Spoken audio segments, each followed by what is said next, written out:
Hello दोस्तों, मैं हूं गौरव और आप देख रहे हैं study with Gaurav Guru channel. और आज हम लेके आए हैं आपके लिए एक ब्रह्मास्त्र वीडियो, जिसमें शामिल हैं आपके एक से लेकर जितने भी सारे आर्टिकल इंपॉर्टेंट हैं, जो भी पूछे जाते हैं उनका सबका निचोड़ आपके पास होगा, वो भी बहुत कम समय में। और यकीन मानिए, अगर आप इस वीडियो को एक दो बार देखें, कम से कम 2 से 3 बार, और आपको तुरंत याद हो जाएंगे। आप किसी भी एग्ज़ाम जाने से पहले अगर आपके पास 10 या 15 मिनट का समय है, बस आप इसको 2 बार देख डालें और काम खत्म है एग्जाम का। इससे बाहर कोई आर्टिकल ना पूछा गया और ना ही कभी पूछा जाएगा। तो आइए, टाइम वेस्ट ना करते हुए स्टार्ट करते हैं आज का ये ब्रह्मास्त्र वीडियो। देखिए, सबसे पहले हम देख लेते हैं, अनुच्छेद 1 से स्टार्ट करते हैं। तो एक जो क्या क्या कहता है, संघ का नाम और राज्य क्षेत्र से संबंधित है अनुच्छेद 1। आपको बताइए, ठीक है। अनुच्छेद 1 से लेकर 5 तक आपके नागरिकता में आता है, भाग 1 जो है, तो वहीं पढ़ेंगे। तो अनुच्छेद 1 में जो है संघ का नाम और राज्य क्षेत्र के बारे में दे रखा है।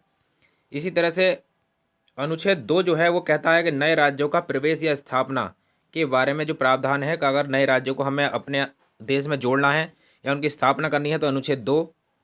अनुच्छेद 3 राज्य का निर्माण और सीमाओं या में नाम में परिवर्तन करने का जो है स्थान दे रखा है।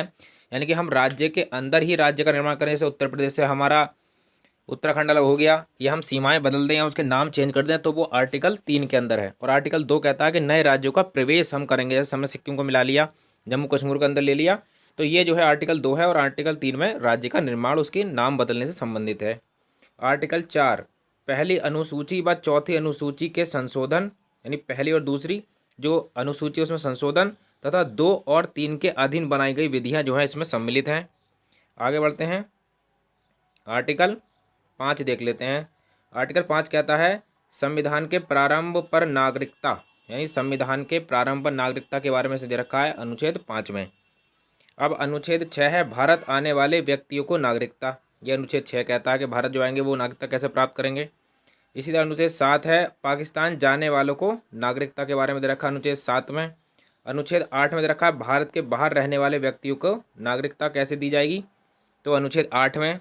अनुच्छेद 9 है विदेशी राज्य की नागरिकता लेने पर नागरिकता का ना होना इम्पोर्टेंट है। अगर आपने किसी दूसरे देश की नागरिकता ले ली, क्योंकि भारत के अंदर सिंगल नागरिकता का प्रावधान है जो कि हमने ब्रिटेन से अपनाया है, तो इस दशा में जो है वो भारत का नागरिक नहीं रहेगा, और ये अनुच्छेद 9 में बताया गया है। आगे बढ़ते हैं अनुच्छेद 10 में। अनुच्छेद 10 कहता है नागरिकता के अधिकारों का बना रहना। तो नागरिकता के अधिकारों का बना रहना अनुच्छेद 10 में है। इसी तरह से अनुच्छेद 10 कहता है संसद द्वारा नागरिकता के लिए कानून का विनियम। तो ये अनुच्छेद 11 में है। अनुच्छेद 12 राज्य की परिभाषा दे रखी है अनुच्छेद 12 के अंदर। अनुच्छेद 13 में है मूल अधिकारों को असंगत या अल्पीकरण करने की विधियाँ दे रखी हैं अनुच्छेद 13 के अंदर। और अब हम पढ़ेंगे आपके मूल अधिकार, जो कि आर्टिकल आपको बहुत ज़्यादा इम्पोर्टेंट है। मूल अधिकार के बारे में सारा पढ़ेंगे हम, जितना भी स्टार्ट है आर्टिकल जो है 14 से लेकर 32 तक सारा देखेंगे आप इम्पोर्टेंट, ठीक है। जो जो इम्पोर्टेंट आते हैं, फिलहाल तो 35 तक हैं, लेकिन आप जो है इम्पोर्टेंट देखिए कौन कौन से हैं। तो सबसे पहले है अनुच्छेद 14, यह है विधि के समक्ष समानता, यानी विधि के समक्ष जो है सभी जो है समान है, ये आता है। नहीं, कानून के समक्ष सब समान है, वो जो है अनुच्छेद 14 के अंदर है। अनुच्छेद 15 क्या कहता है, अनुच्छेद 15 कहता है धर्म जाति के लिंग पर भेद का प्रतिशोध, यानी कि धर्म जाति लिंग के आधार पर भेद किसी से नहीं किया जाएगा। अनुच्छेद 16 भी बहुत इंपॉर्टेंट है, लोक नियोजन में अवसर की समानता, यानी सभी को जो है लोक नियोजन में अवसर की समानता दी जाएगी। नेक्स्ट है अनुच्छेद 17, अस्पृश्यता का अंत, यानी छुआछूत का जो अंत किया गया है वो अनुच्छेद 17 में ही किया गया। कई बार इंपॉर्टेंट है, कई बार ये पूछा गया है अलग अलग एग्जामों में। नेक्स्ट है आपका 18 उपाधियों का अंत, यानी कि उपाधियों का अंत जो है वो अनुच्छेद 18 के अंदर है। 19 में है वाक की स्वतंत्रता, नहीं जो है ये इसमें जो है आपको बोलने की स्वतंत्रता दी गई है। प्रेस की स्वतंत्रता भी इसी के अंदर है। आप कहीं अपना ग्रुप बनाते हैं वो भी इसी के अंदर है। धरना प्रदर्शन करने की सारी वो है, और देश के अंदर कहीं भी आ जा सकने की स्वतंत्रता जो है सब 19 के अंदर ही दे रखी हैं। तो 19 वाला बहुत ही इंपॉर्टेंट है। नेक्स्ट है अनुच्छेद 20, अपराधों के दोष सिद्धि के संबंध में संरक्षण, यानी अपराध अगर हैं तो आपको दोष सिद्ध करने के लिए संरक्षण दिया जाएगा, तो वो भी 20 के अंदर दे रखा है। अनुच्छेद 21, अनुच्छेद 21 कहता है प्राण और दैहिक स्वतंत्रता। अनुच्छेद 21 बहुत इंपॉर्टेंट है, प्राण और दैहिक स्वतंत्रता जो है वो इसके अंदर दे रखी है। अनुच्छेद 21 का जो है बहुत इंपॉर्टेंट है, इसे बाद में जोड़ा गया है। तो ये 6 से 14 वर्ष के बच्चों को शिक्षा देने का अधिकार जो दिया गया है, 6 से 14 वर्ष के बच्चों का जो अधिकार जो प्रावधान है, ये आपका मूल अधिकार है, वो 21 के का के तहत जोड़ा गया है। आगे बढ़ते हैं। अनुच्छेद 22 कैसा, कुछ दशाओं में गिरफ्तारी से संरक्षण दे रखा है, यानी कुछ दशाएं हैं जिसमें जो है गिरफ्तारी नहीं हो सकती है, तो अनुच्छेद 22 में बताएगा इसके बारे में। अब है 23 और 24 को देखेंगे, ये इसमें है 23 और 24 इंपॉर्टेंट है दोनों। इसके अंदर है 23 में मानव के दुर्व्यापार और बाल आश्रम, यानी जो है बलात् आश्रम है ये, यानी कि मतलब मानव का जो है दुर्व्यापार नहीं होगा, यानी मानव की जो है खरोत फरोख्त नहीं होगी इधर से उधर विदेशों में जो बेच देते हैं लोगों को। और बाल जो है श्रम, जो है बाल श्रम का जो है इसके अंदर प्रतिशत दे रखा है कि जो फैक्ट्री में काम करने वाले हैं उनसे काम नहीं कराया जाएगा। इसी तरह से अनुच्छेद 24 में कहते हैं कारखानों में बालक का नियोजन का प्रतिशत, यानी बालक जो है कितने कारखाने में उनका नियोजन होगा और किस तरह से वो काम करेंगे, इसके बारे में रखा है। अब अनुच्छेद 25 से लेकर 28 में चलते हैं हम, धर्म की स्वतंत्रता के बारे में। तो अनुच्छेद 25 कहता है धर्म का आचरण और प्रचार की स्वतंत्रता रखें, कोई भी व्यक्ति कोई भी धर्म का आचरण अपना सकता है और उसका प्रचार कर सकता है, ये अनुच्छेद 25 कहता है। अनुच्छेद 26 देखते हैं क्या कहता है। तो अनुच्छेद 26 कहता है कि धार्मिक कार्यों के प्रबंध की स्वतंत्रता, यानी कोई भी अपना धार्मिक कार्य कर सकता है, उसे पूरी छूट मिलेगी। अनुच्छेद 29 में आते हैं, अनुच्छेद में 29 और 30 में अल्पसंख्यक के बारे में जो है हितों में दे रखा है। तो 29 कहता है अल्पसंख्यक वर्गों के हितों का संरक्षण, ये कई बार पूछा गया है कि जो अल्पसंख्यक वर्ग होगा उसके हितों का संरक्षण आर्टिकल 29 में कहा है। अनुच्छेद 30 कहता है शिक्षा संस्थानों की स्थापना और प्रशासन करने का अल्पसंख्यक वर्गों का अधिकार। इसके तहत आर्टिकल जो है 30 में बता रखा है कि शिक्षा संस्थाओं की स्थापना और प्रशासन का अधिकार है। अब आर्टिकल 32 अनुच्छेद 32, इसके अंदर रखा अधिकारों को प्रवर्तित कराने के लिए उपचार, अधिकारों को प्रवर्तित कराने के लिए अनुच्छेद जो है 32 के अंदर दे रखा है। अनुच्छेद 36 में है परिभाषा दे रखी है, तो ये इम्पोर्टेंट नहीं है। आगे है अनुच्छेद 40, इसके अंदर ग्राम पंचायतों का संगठन है, लेखपाल के इंपॉर्टेंट है, ग्राम पंचायतों का संगठन जो है वह अनुच्छेद 40 में दे रखा है। अब है अनुच्छेद 48, अनुच्छेद 48 के अंदर है कृषि और पशुपालन का संगठन, अनुच्छेद 48 के अंदर। अनुच्छेद 48 का इसके अंदर पर्यावरण वन तथा वन्य जीवों की रक्षा का प्रावधान है, 48 का के अंदर। अनुच्छेद 49, इसके अंदर राष्ट्रीय स्मारक स्थानों और वस्तुओं का संरक्षण दे रखा है, तो ये जो है आर्टिकल 49 के अंदर है राष्ट्रीय स्मारक स्थानों और वस्तुओं का संरक्षण। अनुच्छेद 50 है कार्यपालिका से न्यायपालिका का पृथक्करण, ये बहुत इंपॉर्टेंट जो है आर्टिकल है। इसके अंदर कार्यपालिका से न्यायपालिका का विभाजन दे रखा है अनुच्छेद 50 के अंदर। अनुच्छेद 51 है अंतर्राष्ट्रीय शांति और सुरक्षा, इसके अंदर जो है अनुच्छेद 51 के अंदर दे रखा है। और अनुच्छेद 51 का इसके अंदर आपको मूल कर्तव्य दे रखे हैं जो कि जोड़े गए थे आपके 76वें जो है संविधान संशोधन 1976 के अंतर्गत। सरदार जो है स्वर्ण सिंह जो है उनकी उस पर जोड़े गए थे प्रशंसा पर, ये मूल कर्तव्य। तो 11 मूल कर्तव्य हैं, उनको बाद में देखते हैं। अनुच्छेद 52, अब यहाँ से राष्ट्रपति स्टार्ट होंगे, अनुच्छेद 52 से 61 तक। तो भारत का राष्ट्रपति होगा, ये लिख रखा है अनुच्छेद 52 के अंदर। फिर 53 में है संघ की कार्यपालिका शक्ति जो होगी वो राष्ट्रपति में निहित होगी, ये जो है अनुच्छेद 53 में दे रखा है। अनुच्छेद 54 में है राष्ट्रपति का निर्वाचन, तो राष्ट्रपति के निर्वाचन संबंधित जो है वह अनुच्छेद 54 में दे रखा है। आगे अनुच्छेद 55 राष्ट्रपति के निर्वाचन की रीति, किस तरह की जो है रीति अपनाई जाएगी, प्रोसेस अपनाया जाएगा, वो जो है अनुच्छेद 55 में गिवन है। अनुच्छेद 56 राष्ट्रपति की पदवाधि, राष्ट्रपति जो है कब तक रहेगा अपने पद पर, तो उसके बारे में दे रखा है। अनुच्छेद 57 पुनर्निर्वाचन के लिए पात्रता, दोबारा से अगर निर्वाचन होगा तो उसके लिए राष्ट्रपति की क्या क्या जो है पात्रता होनी चाहिए। अब है अनुच्छेद 58 राष्ट्रपति निर्वाचित होने के लिए अहर्ताएँ, राष्ट्रपति के निर्वाचन के लिए जो व्यक्ति चाहता है राष्ट्रपति होना उसके पास क्या क्या हो, जैसे भारत का नागरिक हो, फिर वो 35 साल की उम्र प्राप्त कर चुका हो, किसी भी लाभ के पद पर ना हो, तो इस तरह से जो है ये 58 में है। अनुच्छेद 59 राष्ट्रपति पद के लिए शर्तें दे रखी हैं, अनुच्छेद 59 में। और अनुच्छेद 60 है, इसके अंदर राष्ट्रपति की शपथ का प्रावधान है 60, तो 60 का मतलब शपथ, तो ऐसे याद रख लें, एस फॉर 60 और एस फॉर शपथ, तो अनुच्छेद 60 में है। अनुच्छेद 61 में बहुत इंपॉर्टेंट है राष्ट्रपति पर महाभियोग, बहुत ज़्यादा इम्पोर्टेंट है। राष्ट्रपति महाभियोग लगता है वो। आप बताइए कौन से देश से जो है राष्ट्रपति पर हमने महाभियोग लगाने की जो है प्रोसेस को लिया है। आप कमेंट बॉक्स में जरूर कमेंट करें। आर्टिकल 61 इम्पोर्टेंट है।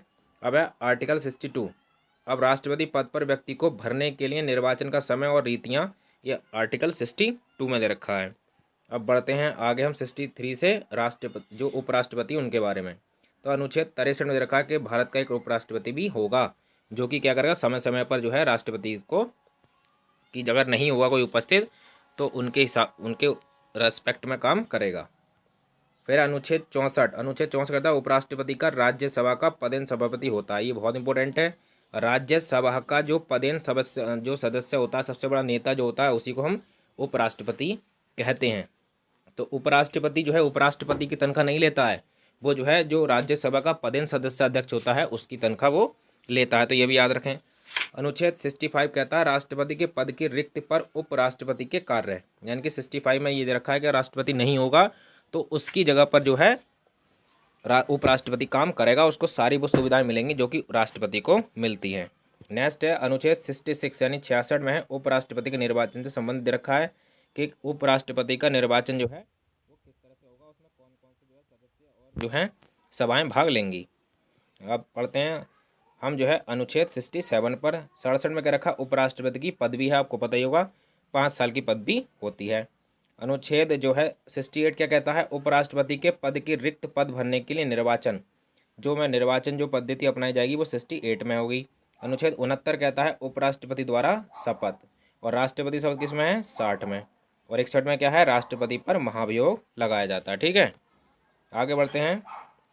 अब आते हैं 70 पर। अनुच्छेद 70 है अन्य आकस्मिकता में राष्ट्रपति के कर्तव्यों का निर्वहन, यानी अगर आकस्मिकता है तो राष्ट्रपति अपने पद का निर्वहन कैसे करेगा, तो उसके बारे में अनुच्छेद 70 में दे रखा है।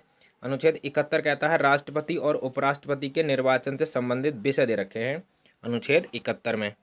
अब जो है इम्पोर्टेंट है वो आपको देखना है, वो है आपका अनुच्छेद 72। इसमें है क्षमादान की शक्ति, यानी राष्ट्रपति जो है वो किस तरह से जो है मृत्युदंड हो गया, फांसी की सजा को, इसको जो है बदल सकता है या माफ़ी कर सकता है। तो अनुच्छेद 72 में है। अनुच्छेद 73 में है संघ की कार्यपालिका शक्ति का विस्तार, जो है वो अनुच्छेद 73 में दे रखा है। अनुच्छेद 74 में है राष्ट्रपति को सलाह देने के लिए मंत्रिपरिषद होगी और जिसका प्रधान जो है प्रधानमंत्री होगा। तो राष्ट्रपति को सलाह देने के लिए क्या होगी, मंत्रिपरिषद की जो गठन है वो 74 में है। अब हम जो है प्रधानमंत्री तक बढ़ रहे हैं। अब अनुच्छेद 75 में मंत्रियों के बारे में उपबंध दे रखे हैं, ठीक है, किस तरह के मंत्री होंगे। अब अनुच्छेद 76 में भारत का महान्यायवादी, तो भारत का महान्यायवादी के बारे में अनुच्छेद 76 में है। ये भी कितनी बार ही पूछा गया है एग्जाम्स में। आ गया 77 नंबर। अनुच्छेद 77 पर आ गए हम। भारत सरकार के कार्य का संचालन जो है, भारत सरकार किस तरह से कार्य का संचालन करेगी, इसके बारे में आपको अनुच्छेद 77 में मिलेगा। आ गया अनुच्छेद 78। इसमें है राष्ट्रपति को जानकारी देने के लिए प्रधानमंत्री के कर्तव्य जो हैं वो अनुच्छेद 78 में दे रखे हैं। अब ये तीनों इंपॉर्टेंट है, इनको रट लीजिए, बिल्कुल याद कर लें आप, बाई ए डी याद कंठस्थ कर लें। देखिए 79 में है संसद का गठन, फिर आता है राज्यसभा का गठन अनुच्छेद 80 में, और अनुच्छेद 81 में है लोकसभा की संरचना। तो देखिए संसद क्या है 79 में, फिर ऊंचा स्थान किसका, राज्यसभा हो गई 80 में, और 81 में क्या हो गई, लोकसभा हो गई। तो ये सब जो है आप याद कर लें, ठीक है, अनुच्छेद 81 तक हो गए। और अनुच्छेद 81 में है लोकसभा की संरचना, आपने रट लिया है। अब अनुच्छेद 83 पे आते हैं संसद के सदनों की अवधि, यानी संसद के जो सदनों की अवधि होगी वो कितनी होगी, तो अनुच्छेद 83 में दे रखा है। दोस्तों वीडियो पसंद आ रही हो तो प्लीज़ चैनल को सब्सक्राइब जरूर करें और ज़रूर वीडियो को शेयर करें। आगे है 84 अनुच्छेद 84 पर है संसद के सदस्यों के लिए अर्हता, यानी संसद के जो सदस्य बनने के लिए क्या क्या जरूरी जो है क्वालिफिकेशन वगैरह होंगी, वो अनुच्छेद 84 में है। आ गया अनुच्छेद 85। इसके अंदर है संसद का सत्रवासन और विघटन जो राष्ट्रपति कर सकता है उसके बारे में दे रखा है 85 में, यानी संसद को भंग जो करना है वह अनुच्छेद, जो लोकसभा को यहाँ पर ज़्यादातर स्पेशल है वह है लोकसभा का विघटन, तो अनुच्छेद 85 के तहत है ये। अनुच्छेद 87 कहता है राष्ट्रपति का विशेष अभिभाषण, तो राष्ट्रपति का विशेष अभिभाषण जो है वो आर्टिकल 87 में दे रखा है। अनुच्छेद 88 क्या कहता है, सदनों के बारे में मंत्री और महान्यायवादी का अधिकार जो है वो अनुच्छेद 88 में दे रखा है। आगे बढ़ते हैं अनुच्छेद 89 में। अनुच्छेद 89 कहता है राज्यसभा का सभापति और उपसभापति के बारे में प्रावधान दे रखा है कि राज्यसभा में सभापति और उपसभापति के कैसे होगा। अनुच्छेद 90 कहता है उपसभापति का पद रिक्त होना या पद हटाया जाना जो है वो अनुच्छेद 90 के अंदर दे रखा है। अनुच्छेद 91 कहता है सभापति के कर्तव्यों का पालन और शक्ति जो है वो अनुच्छेद 91 में दे रखी है। इसी तरह से 92 में है सभापति या उपसभापति को पद से हटाने का जो संकल्प विचाराधीन हो तब उसका पीठासीन ना होना। तो ये अनुच्छेद 92 में इतना इम्पोर्टेंट नहीं है। अब हम आते हैं 93 इम्पोर्टेंट है। 93 में आपका लोकसभा का अध्यक्ष और उसके उपाध्यक्ष के बारे में दे रखा है। इस तरह 94 में कहता है कि अध्यक्ष और उपाध्यक्ष का पद रिक्त होना के बारे में दे रखा है, तब क्या होगा, अनुच्छेद 94 में है। अनुच्छेद 95 कहता है अध्यक्ष में कर्तव्य और उसकी शक्तियों के बारे में दे रखा है अनुच्छेद 95 के अंदर। फिर अनुच्छेद 96 अध्यक्ष उपाध्यक्ष को पद से हटाने का संकल्प हो तब उसका पीठासीन न होना, यानी कि जब अध्यक्ष और उपाध्यक्ष को हटाना हो पद से, जब उसकी कार्रवाई चल रही हो तो वो पीठासीन नहीं हो सकते। अब आगे बढ़ते हैं, हम आते हैं 97 नंबर पर। अनुच्छेद 97 कहता है कि सभापति उपसभापति तथा अध्यक्ष उपाध्यक्ष के वेतन और भत्ते के बारे में दे रखा है। ठीक है, 97 के अंदर। अनुच्छेद 98 कहता है संसद का सचिवालय, ये जो सचिवालय होगा, ठीक है, तो इसमें दे रखा है अनुच्छेद 98 के अंदर। आगे बढ़ते हैं अनुच्छेद 100। अनुच्छेद 100 कहता है संसाधनों में मतदान रिक्तियाँ होते हुए भी संसद के कार्य करने की शक्ति और गणपूर्ति के बारे में दे रखा है। तो संसद की शक्ति और गणपूर्ति याद रखें, तो अनुच्छेद 100 के अंदर ये दे रखा है। तो 100 यहाँ तक हमारे आर्टिकल हो गए और देखते हैं कितना टाइम हो गया। तो 16 मिनट का तो समय हो चुका है।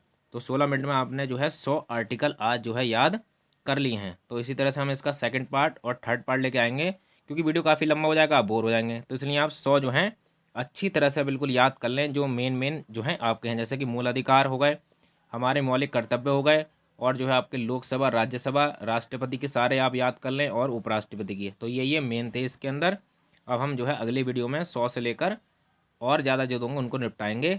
बस इतना ही है, 15 मिनट का वीडियो है, आप इसको 1-2 बार देखिए और आपको याद हो जाएंगे। तो thanks for watching this video.